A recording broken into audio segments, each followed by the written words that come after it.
بسم اللہ الرحمن الرحیم الحمد للہ رب العالمین والصلاة والسلام علی سید المرسلین وعلی آلہ واصحابہ اجمعین۔ میرے بزرگوں اور پیارے بھائیوں، اللہ تعالیٰ آپ حضرات کی خدمات کو قبول فرماوے، پورے عالم میں حق اور ہدایت کے عام ہونے کا ذریعہ فرماوے۔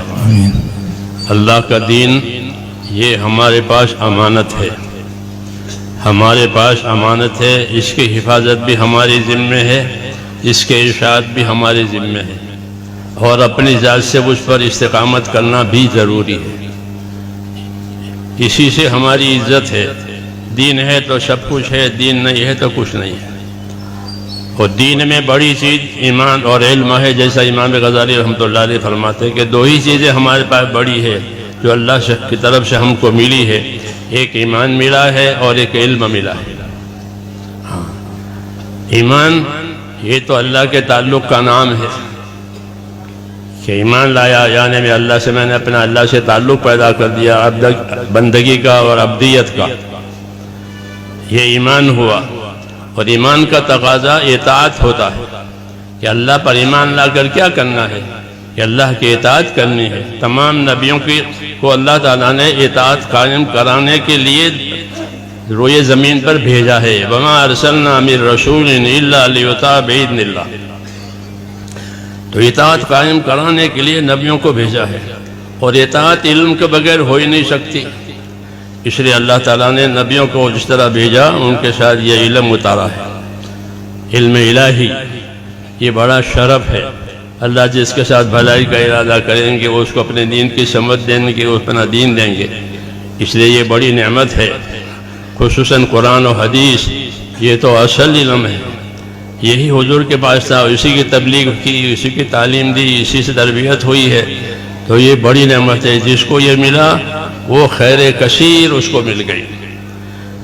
تو ہم جس زمانے میں وہاں تھے، پڑھتے تھے دورہ حدیث میں، تو جب ہمارا سال ختم ہوا 149 تھے ہم لوگ، 150 میں ایک کم، تو حضرت رحمۃ اللہ علیہ نے بخاری شریف ہماری ختم کرائی، پھر اپنی چوکی پر کھڑے ہو گئے۔ اللہ ان کو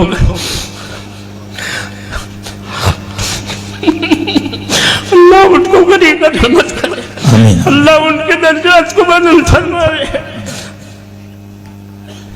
ہم لوگوں کو اپنے چوکی پر کھڑے ہو کر کے بخاری شریف کی اور ترمذی شریف کی اجازت دی ہے کہ میں تم لوگوں کو اجازت دیتا ہوں۔ یہی ایک شرف اللہ نے ہم کو بھی دیا ہے۔ اس لیے جیسے میرے حضرت رحمۃ اللہ علیہ نے مجھ کو اجازت دی تھی بخاری شریف کی اور ترمذی شریف کی، تو ان پڑھنے والوں کو بھی میں اپنی طرف سے ایسی اجازت دیتا ہوں جس کی میری شیخ نے مجھے۔ اللہ تعالیٰ مجھے بھی قبول فرمائے، آپ کو بھی قبول فرمائے۔ علم کا مقصد کہ علم کیوں اترا ہے؟ علم تو اس لیے اترا ہے تاکہ اللہ سے اپنا تعلق صحیح کیا جائے۔ عقائد میں، اعمال میں، اخلاق میں، سب چیزوں میں علم رہبری کرتا ہے۔ اس لیے صحیح علم لینا ہے، اور سب سے پہلے اپنے آپ کو اپنے علم کے تابع کرنا ہے۔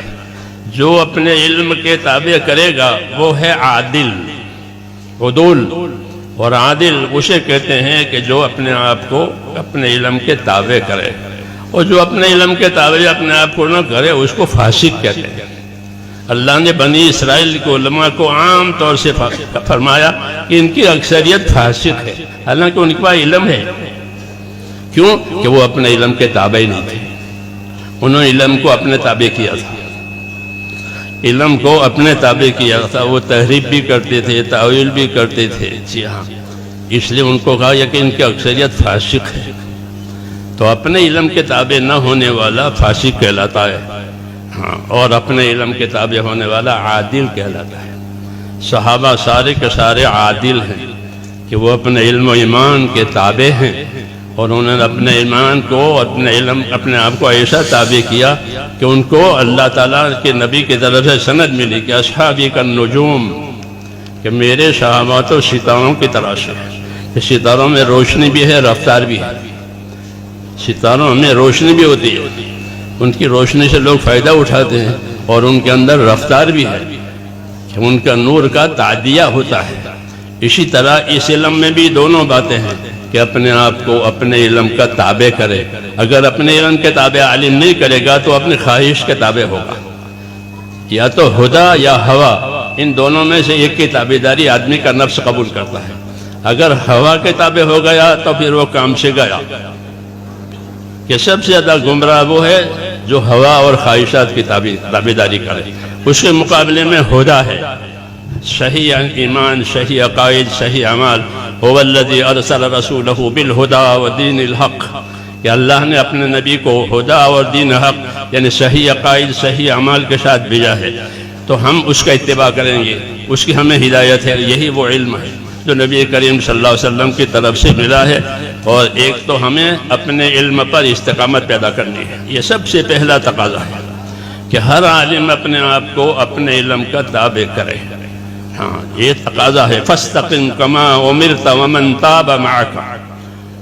آپ کو حکم دیا جا رہا ہے کہ اے نبی، جو بات آپ پر آ رہی ہے اپنے آپ کو استقامت کے ساتھ اس پر رہیں، اور جو آپ پر ایمان لائیں وہ بھی استقامت کے ساتھ رہیں.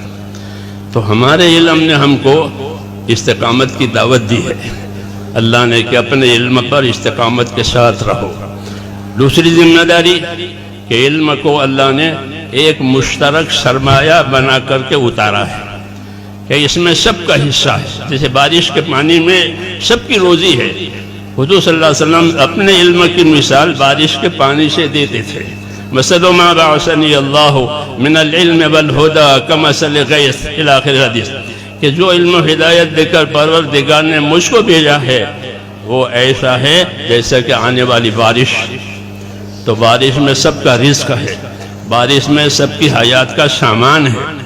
اسی طرح حضور صلی اللہ علیہ وسلم جو علوم لے کر آئے ہیں وہ علوم انسانیت کے ہر طبقے کے لیے ہدایت کا بھی سبب ہے، نجات کا بھی سبب ہے.